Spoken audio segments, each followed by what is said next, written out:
let's dive into something pretty heavy today. Gambling addiction. We're looking at this book, and it's got a very specific angle, especially when it comes to men. Oh, yeah. Yeah, it's about reclaiming dominance as like a core part of breaking free from this addiction. Interesting. But before anyone jumps to conclusions, we're going to get into what that actually means. Okay, so what's this book all about? I mean, what makes it so different?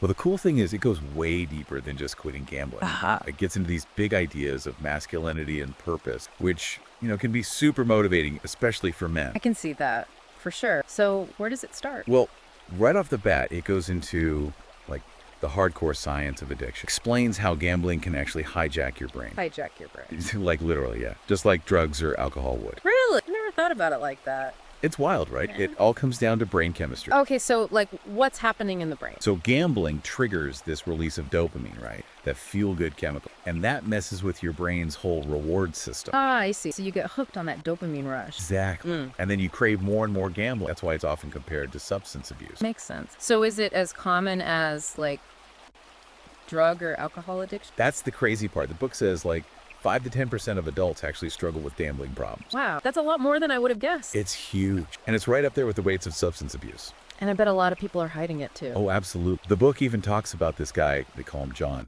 Successful career, loving family, the whole 9 yards. The perfect life, you'd think. Right. But secretly, he was blowing thousands of dollars at the casino. It just goes to show addiction can hit anyone, Doesn't matter who you are or what you have. That's scary. And it's so easy to get sucked in, especially with all the ways casinos are set up. Oh, don't even get me started on that.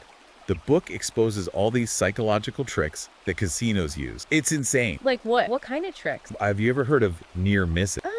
I think so. It's when you almost hit the jackpot, but you just miss it. Oh yeah, I've definitely felt that. Like so close. Makes you want to try again right away. Exactly. And then there's variable reward. That's where they give you little wins to keep you playing. Ah, those little wins that make you feel like you're on a roll, even though you're probably losing overall. Bingo. They're masters at playing with our minds, making us think we could beat the system when we really can't. They're practically rigging the game against us. It's totally rigged, right. And then there's this thing called the illusion of control. Illusion of control? What's that? It's when gamblers convince themselves they have some kind of system, some ritual or strategy that'll help them win.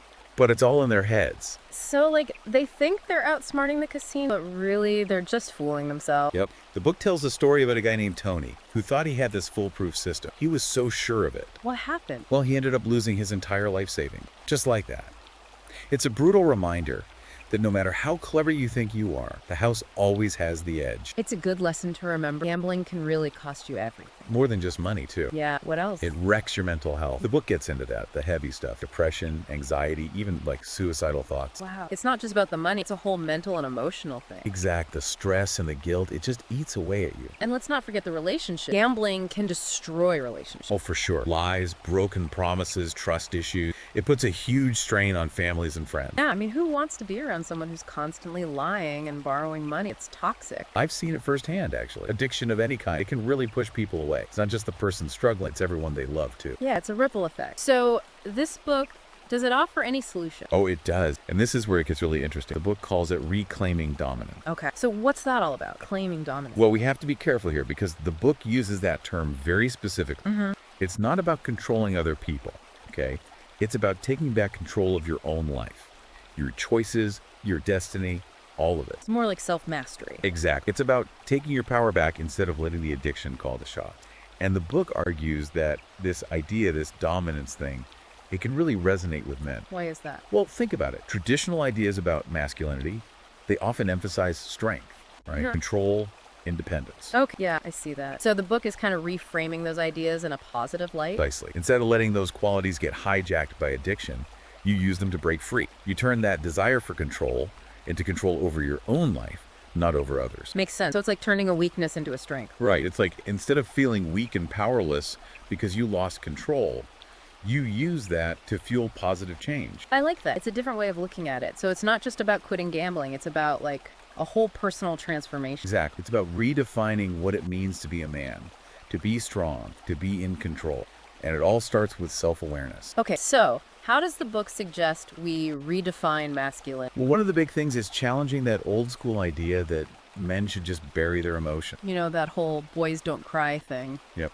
Which, let's be honest, that never really works out well in the long run. Bottling things up just leads to unhealthy coping mechanisms like gambling, for example. Right. So instead of pushing those feelings down, you learn to deal with them in a healthy way. Exactly. The book argues that real strength comes from vulnerability, from being emotionally intelligent. That's interesting. So instead of seeing emotions as weaknesses, you see them as tools for understanding yourself and overcoming challenges. And it's not just some touchy-feely idea either. The book uses examples like even Michael Jordan, right? He got cut from his high school basketball team. No way. Yeah. But instead of letting that destroy him, he used it as fuel to get better. He channeled that vulnerability into motivation. And we all know what happened after that. Became the greatest. Yeah. So it's not about pretending to be tough all the time. It's about embracing your emotions and using them to your advantage. Precisely. And the book highlights how a lot of successful men like Richard Branson, Barack Obama, they're all emotionally intelligent. Those are some pretty strong examples for sure. So it's about finding that balance, being strong and decisive, but also understanding and connecting with people on an emotional level. That's the sweet spot. So we've talked about the science, the psych tricks, the cost, reclaiming dominance, redefining masculine. Now let's get practical. What does the book actually recommend for, like, quitting gambling? Okay, so what are the actionable steps? Well, one of the big ones is cognitive behavioral therapy, CBT. CBT? I've heard of that, but can you remind me how it works exactly? Sure. It's basically about recognizing those negative thought patterns that lead to gambling. Like what? Give me an example. Like, I'm going to win big this time, or this is my only way to get out of debt, those kinds of thoughts. CBT helps you challenge those thoughts and replace them with more realistic, helpful ones. So you rewire your brain, so to speak. Train yourself to think differently. Exactly. And the book also talks a lot about mindfulness and meditation. Mindfulness. That's everywhere these days. But how does it help with gambling specifically? It's all about being present, noticing your thoughts and feelings without judgment. So when that urge to gamble hits, you can pause and choose how to respond instead of just getting swept away. So it's like creating space between the urge and the action. Exactly. And even just a few minutes of meditation each day can really help reduce stress and those cravings. It's like a mental muscle you can train. So we've got CBT for changing our thinking and mindfulness for staying present. Anything else? Yeah, the book also talks about visualization technique. Basically, you picture the negative consequences of gambling, like really vividly imagine them. So like seeing yourself losing all your money, disappointing your family, all that. Right. The idea is that by mentally experiencing those negative consequences, it can deter you from actually doing it. It's like giving your brain a sneak peek of the potential disaster. Makes sense. But does the book address like the spiritual side of recovery at all? I mean, is it just about stopping the behavior? Or is there more to it than that? That's a good question. There is. The book really emphasizes that true recovery isn't just about quitting gambling. It's about building a better life, a more fulfilling life. And it dives into this concept of a divine purpose. In purpose. Okay, so it's getting kind of spiritual here. Well, it's more about finding something bigger than yourself, something that gives your life meaning, because that can be really powerful in keeping you on track. I can see that. So it's like filling that void, that emptiness that gambling tries to fill with something more substantial, more meaningful. And the book uses some incredible examples, like Viktor Frankl, who found meaning even in a concentration camp. Wow, that's powerful. It's a testament to the human spirit's resilience, that even in the darkest of times, we can find a reason to keep going. And the book suggests that finding your own divine purpose, whatever that may be, can give you that same kind of strength and motivation. So it's about connecting to something deeper, something that gives your life direction beyond the fleeting thrills of gambling. Exactly. It's about replacing that emptiness with something that truly nourishes your soul. And the book gives you examples of people who have done just that, who have found their purpose and rebuilt their lives after overcoming addiction. That's really inspiring. So it's not just about quitting a bad habit. It's about finding something positive to replace it with, something that gives your life meaning. You got it. And that's what this book is all about.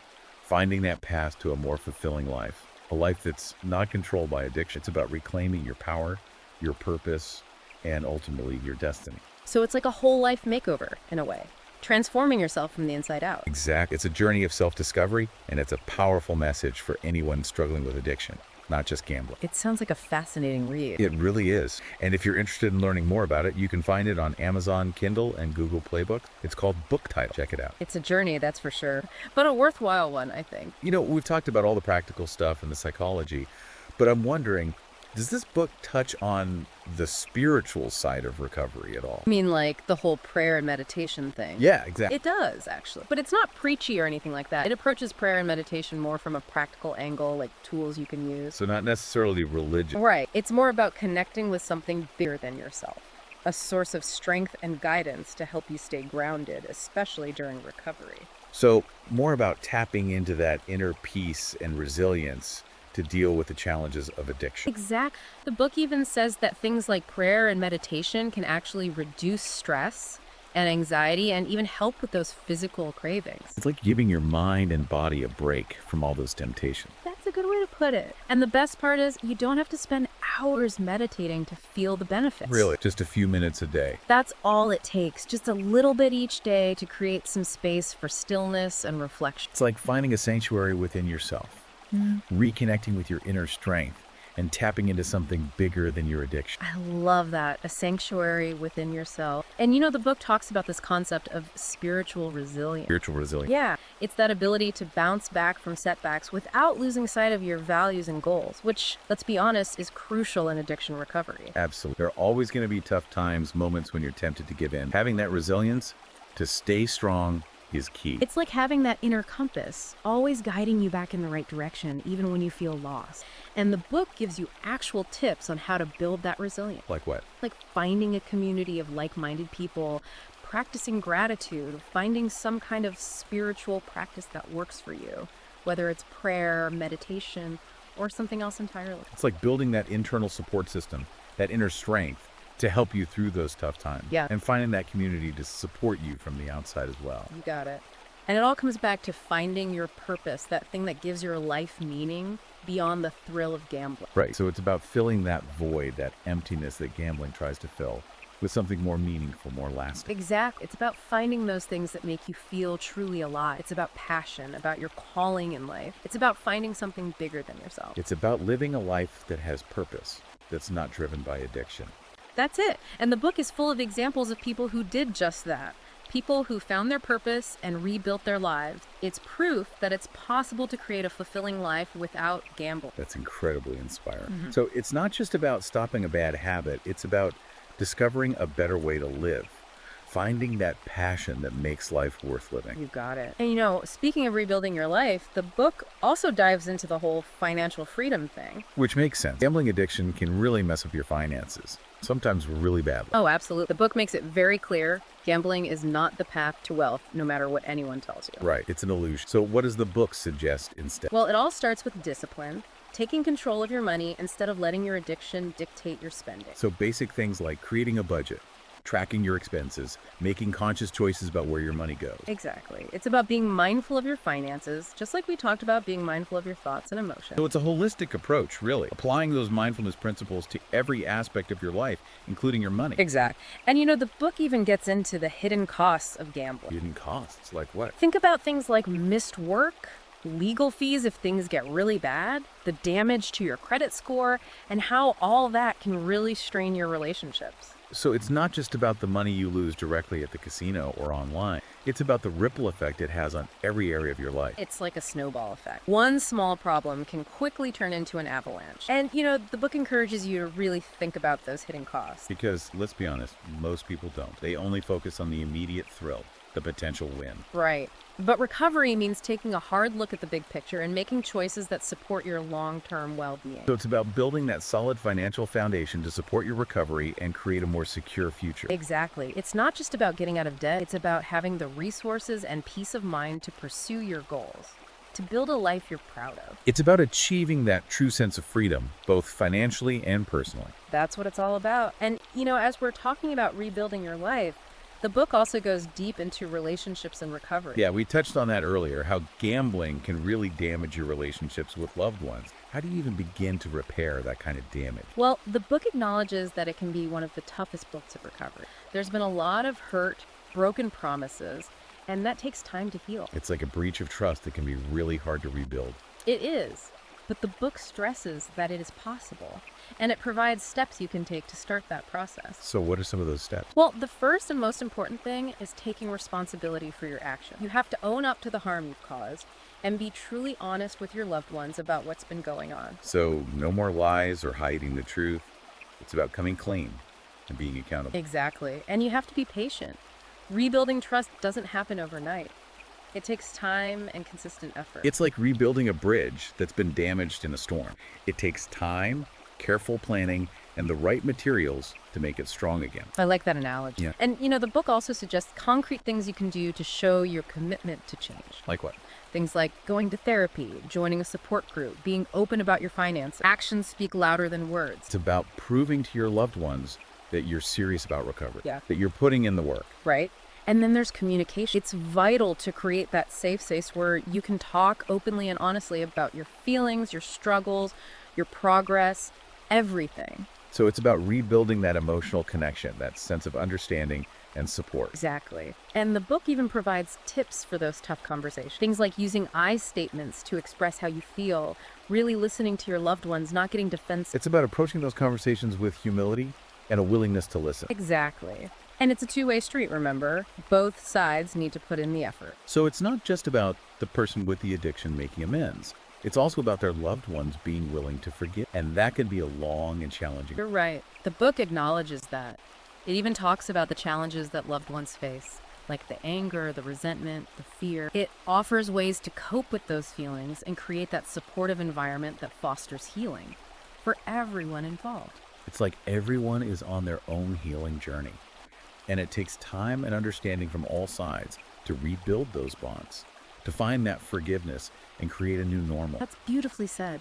Rebuilding trust after addiction, it's a difficult process, but it's possible. And the book, it offers a roadmap for that journey, and it's full of stories of people who have done it, who have successfully rebuilt those relationships. And that's what gives people hope, right?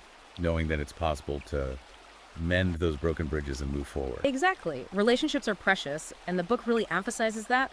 They're worth fighting for. And with the right support and dedication, they can be stronger than ever before. Speaking of fighting, let's switch gears for a second and talk about physical health. Okay, so how does physical health tie into recovering from gambling addiction? Well, the book makes a strong case for the connection between the two. It's not just about looking good or being fit. It's about giving your body what it needs to support your recovery. So it's acknowledging that mind-body connection. Taking care of one helps the other. Precisely. Things like exercise, nutrition, and sleep can actually make a huge difference in reducing cravings, managing stress, and improving your mood. It's about giving your body the strength to fight back against addiction, to build that resilience we were talking about earlier. Exactly. And the book has some practical advice on how to incorporate healthy habits into your life, even if you haven't been doing much before. So what does it recommend specifically? Well, for exercise, it's all about finding something you enjoy and that fits into your life. It doesn't have to be anything crazy. Even a 30-minute walk a few times a week can make a big difference. Just get moving. Release those endorphins and start feeling better, both physically and mentally. Right. And don't forget strength training. Building muscle can really boost your metabolism and improve your overall sense of well-being. It's about building that inner strength, both literally and figuratively. So what about nutrition?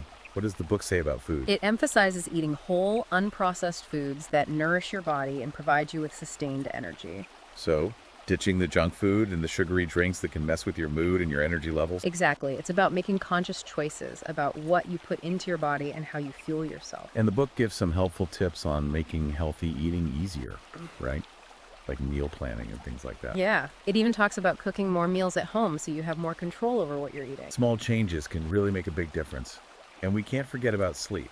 Oh, absolutely. Sleep is crucial for recovery. The book talks about how lack of sleep can increase your stress levels, cravings, and irritability. So it's like setting yourself up for failure, right? If you're not getting enough rest, you're more likely to give in to those urges. Exactly. And the book recommends aiming for 7 to 8 hours of sleep each night. It even provides tips on improving your sleep hygiene. Like what? Give us some tips.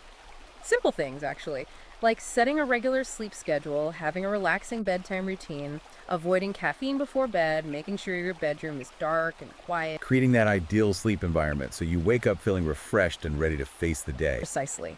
It's about giving your body the rest it needs to recover and rebuild. So it's about taking care of yourself physically, mentally, emotionally. It's about creating a foundation of well-being that can support your recovery in the long run. You got it. It's a holistic approach to recovery, recognizing that everything is connected. As we're talking about all this, I'm wondering about the potential dangers of using substances to cope with those urges to gamble. I imagine that could be a slippery slope. Oh, absolutely. And the book addresses that head on. It makes it very clear that turning to alcohol or drugs to numb the pain or escape the reality of gambling addiction is a really bad idea. It's a dangerous coping mechanism that can easily lead to a dual addiction, which is even harder to overcome. So it's like trading one addiction for another, which just complicates everything and makes recovery that much more difficult. Exactly. The book explains that substances might temporarily mask those symptoms, but they don't deal with the root of the problem. In fact, they often make things worse. It's like putting a Band-Aid on a bullet wound.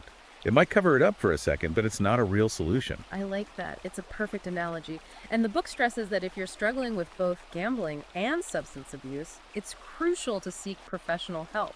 It's about recognizing that you don't have to go through this alone. That you deserve support and that there are people who can help you navigate this complex situation.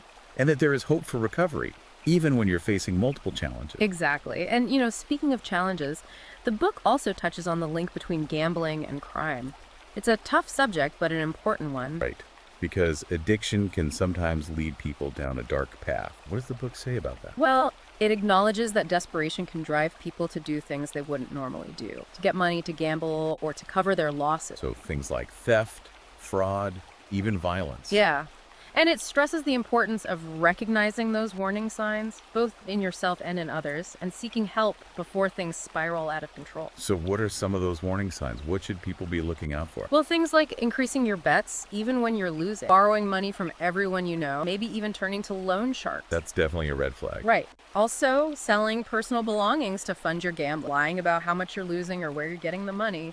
It's like those lies start to take over your life. You become so caught up in the addiction that you'll do anything to keep it going. Unfortunately, that's often the case. And the book encourages people to be honest with themselves and to seek help if they notice any of those signs. Because it's much easier to get help before things get really bad, before you end up in legal trouble or hurt someone you care about. Exactly. And the book provides information on where to find that help. Organizations like Gamblers Anonymous, the National Council on Problem Gambling, even legal aid and financial counseling services. There are resources out there. You just have to be willing to reach out. It's about taking that first step, admitting you need help and asking for it, which can be hard, but it's so important. It is. And speaking of taking responsibility, the book also dives into the legal side of gambling. The legal side. What does it say about that? Well, it explains that laws and regulations vary widely from country to country and even within different regions. So it's important to be aware of the laws where you live. It's a complex landscape for sure, Yeah. especially with online gambling becoming more and more popular. Right. And the book talks about the pros and cons of different legal approaches to gambling, from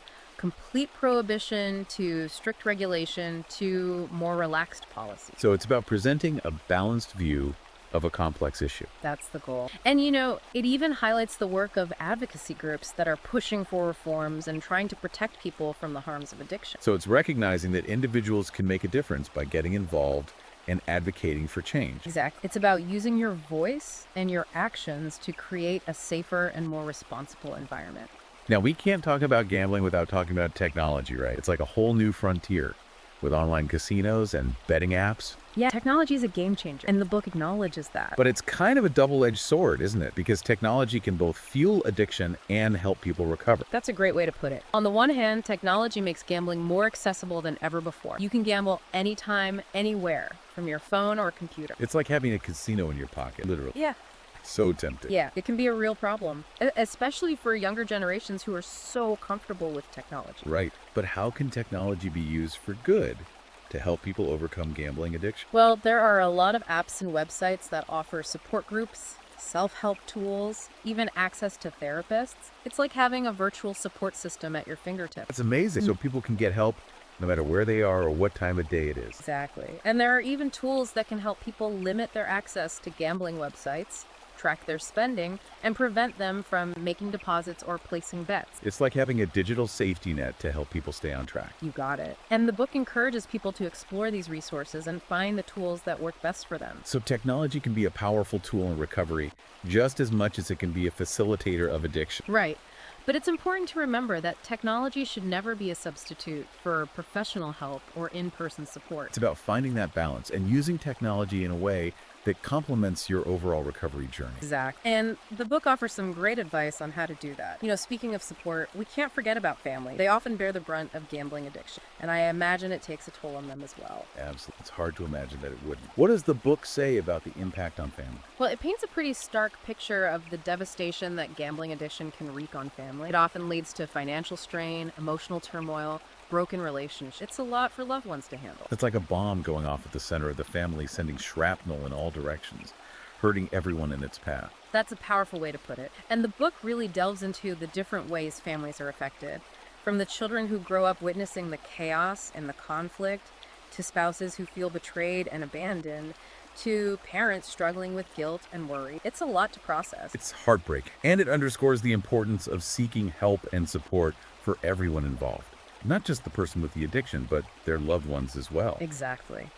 The book talks about the importance of family therapy and support groups for families dealing with addiction. It stresses the need for open communication and a united front in addressing the problem. So it's about working together to create that healing environment, that space where everyone feels safe and supported. Right. And it's important for families to educate themselves about addiction, to understand that it's a disease, not a moral failing, and to realize that they're not alone in this. That there are resources available and that they don't have to go through this alone. You got it. And the book emphasizes self-care for family members as well, because it's easy to get so caught up in trying to help your loved one that you neglect your own well-being. It's like that saying, you can't pour from an empty cup. You have to take care of yourself first if you want to be able to effectively support someone else. The book encourages family members to prioritize their own physical and emotional health, to find healthy outlets for their stress, and to seek professional help if they're struggling. It's a reminder that everyone in the family unit deserves care and compassion, and that resources are available to help everyone heal. That's a crucial message. And the book offers practical tips and resources for finding the support system. It's a reminder that you are not alone and there is help available. Absolutely. The book emphasizes that seeking help is a sign of strength, not weakness. It's about taking responsibility for your actions and taking steps to build a better future. It's about recognizing that you deserve a life free from addiction, and that there are people who care about you and want to support you on that journey. That's a powerful message. And the book shares inspiring stories of people who have overcome gambling-related crime and have gone on to live fulfilling and productive lives. Those stories of hope and redemption can give us the strength to keep going, even when the road ahead seems long and uncertain. Absolutely. And the book encourages readers to focus on their strengths, build a supportive network, and believe in their capacity to change. It's about recognizing that you have the power to break free from the cycle of addiction and crime and create a brighter future for yourself and the people you love. That's the ultimate goal, and the book provides practical guidance and inspiration to help you achieve it. Let's shift gears now and talk about the role of treatment in addressing gambling addiction. It's one thing to recognize the problem, but taking those concrete steps towards recovery is a whole other challenge. You're absolutely right. The book emphasizes that professional treatment is often essential for overcoming gambling addiction, especially if it's severe or co-occurring with other mental health issues or substance abuse. So it's about recognizing that you don't have to fight this battle alone, and that there are experts who can guide you through the complexities of addiction and recovery. Exactly. And the book provides information about the different types of treatment available, including inpatient treatment, which provides 247 care and support in a residential setting, outpatient treatment, which allows individuals to live at home while attending therapy and support groups, cognitive behavioral therapy, CBT, which helps people identify and change thought patterns that contribute to gambling, motivational interviewing, which encourages individuals to explore their ambivalence about change and make a commitment to recovery, and medication, which may be used to address co-occurring mental health issues like depression or anxiety. It's about finding the treatment approach that best suits your individual needs and circumstances. That's right. The book stresses the importance of working with a qualified and experienced therapist who specializes in gambling addiction. So it's about doing your research, finding a therapist you feel comfortable with, and someone who has a proven track record of success in treating this specific addiction. Exactly. The book even provides tips on how to find a therapist and what questions to ask during an initial consultation. It's about being proactive in your recovery and advocating for your own needs. That's a key part of the process. And the book also highlights the importance of family involvement in treatment. It does. Families can play a vital role in their loved one's recovery. How can families be supportive and contribute to the healing process? Families can attend therapy sessions with their loved one, participate in support groups, and educate themselves about gambling addiction. They can offer emotional support, encouragement, and accountability, creating a safe and supportive environment that promotes healing and growth. It's about recognizing that recovery is a team effort, and everyone involved has a role to play. Precisely. And the book provides guidance on creating that supportive family environment, setting healthy boundaries, and managing difficult emotions that often arise during the recovery process. It's about understanding that addiction doesn't just impact the individual, it affects the entire family system. That's a crucial point. And the book encourages families to seek help and support for themselves, as well as for the loved ones struggling with addiction. It's about recognizing that everyone involved deserves care and compassion, and that resources are available to help families heal and rebuild. Exactly. And the book shares inspiring stories of families who have successfully navigated the challenges of addiction and have come out stronger and more united on the other side. Those stories of hope and resilience can be such a source of strength and encouragement for those who are just beginning their journey. They are. It's about recognizing that recovery. They are. It's about recognizing that recovery is a process, not an event. There will be ups and downs along the way, but with the right support and effort, lasting change is possible. And you can create a brighter future for yourself and your family. Now let's shift gears a bit and talk about relapse prevention. It's one thing to, get sober, but it's a whole other challenge to stay that way, especially in the long run. That's true. The book actually emphasizes that relapse is a normal part of recovery. It's not a failure. It's more like a bump in the road, a chance to learn and grow. So it's not about never messing up. It's about how you handle those slip-ups. Exactly. It's about getting back on track and using those experiences to strengthen your resolve. And the book has some great advice on relapse prevention. Like what? What are some specific things people can do to stay on track? Well, the first step is identifying your trigger. What are the things that make you want to gamble? Could be certain people, places, situations, or even emotions. So being aware of those triggers is key. But then what? Then you develop coping mechanisms, healthy ways to deal with those urges when they come up. Like having a plan in place. Instead of gambling, you go for a walk, call a friend, meditate, anything that helps you shift your focus. Exactly. Having that support system in place is crucial too. People you can call when you're feeling vulnerable. And the book also recommends attending support groups. Because being around people who understand what you're going through can be really helpful. Right, for sure. It helps to know you're not alone in this. And it provides a sense of accountability too. And then, of course, there's self-care. Taking care of your physical and mental well-being can make a huge difference. It's like giving yourself the best chance at success, right? By being as strong and healthy as possible. Exactly. So it's all about having a plan, having support, and taking care of yourself. And if you do slip up, remember, it's not the end of the world. Don't beat yourself up about it. Just get back on track as quickly as possible and learn from the experience. Exactly. Use it as an opportunity to adjust your strategies and recommit to recovery. And, the book has stories of people who relapsed multiple times before achieving long-term sobriety. It's inspiring to see that it is possible, even after setbacks. And it gives hope to people who are struggling. Shows them that they can do it too. We've talked a lot about strategies, but I'm curious about the whole personal responsibility piece, because it's easy to blame the casinos or the gambling industry. But ultimately, isn't it up to the individual to make different choices? Absolutely. The book is very clear about that. Personal responsibility is fundamental to recovery. It's about recognizing that you have the power to choose. So it's about shifting from a victim mentality to one of empowerment.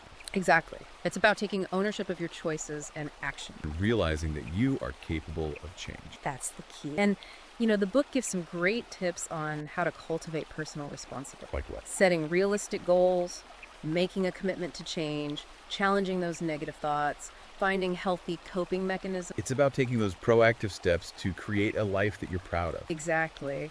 And, the book really drives home the point that personal responsibility is not about blaming yourself for your addiction. It's about acknowledging that you have the power to choose a different path. It's about taking that power back and saying, I am in control of my life. That's it. It's about believing in yourself and your ability to recover. Wow, this has been an amazing deep dive. We've covered so much ground, from the science of addiction to practical strategies for recovery to the importance of self-care and personal responsibility. Yeah, it's been a whirlwind, but a really insightful one, I think. What are your biggest takeaways from all this? Well, for me, it's that message of hope. No matter how challenging it seems, recovery is possible. There is a way out. It starts with acknowledging the problem and reaching out for help. It's about taking that first step, no matter how small. And remember, you're not alone. There are people who understand and want to help. Exactly. And that's what this book offers. Hope, guidance, and practical tools to help you reclaim your life. So if you're struggling with gambling addiction, or if you know someone who is, I highly recommend checking out this book. It's available on Amazon Kindle and Google Play Books, called Book Title. And remember, there's no shame in seeking help. It's a sign of strength, not weakness. Thanks for joining us on this deep dive. We'll catch you next time.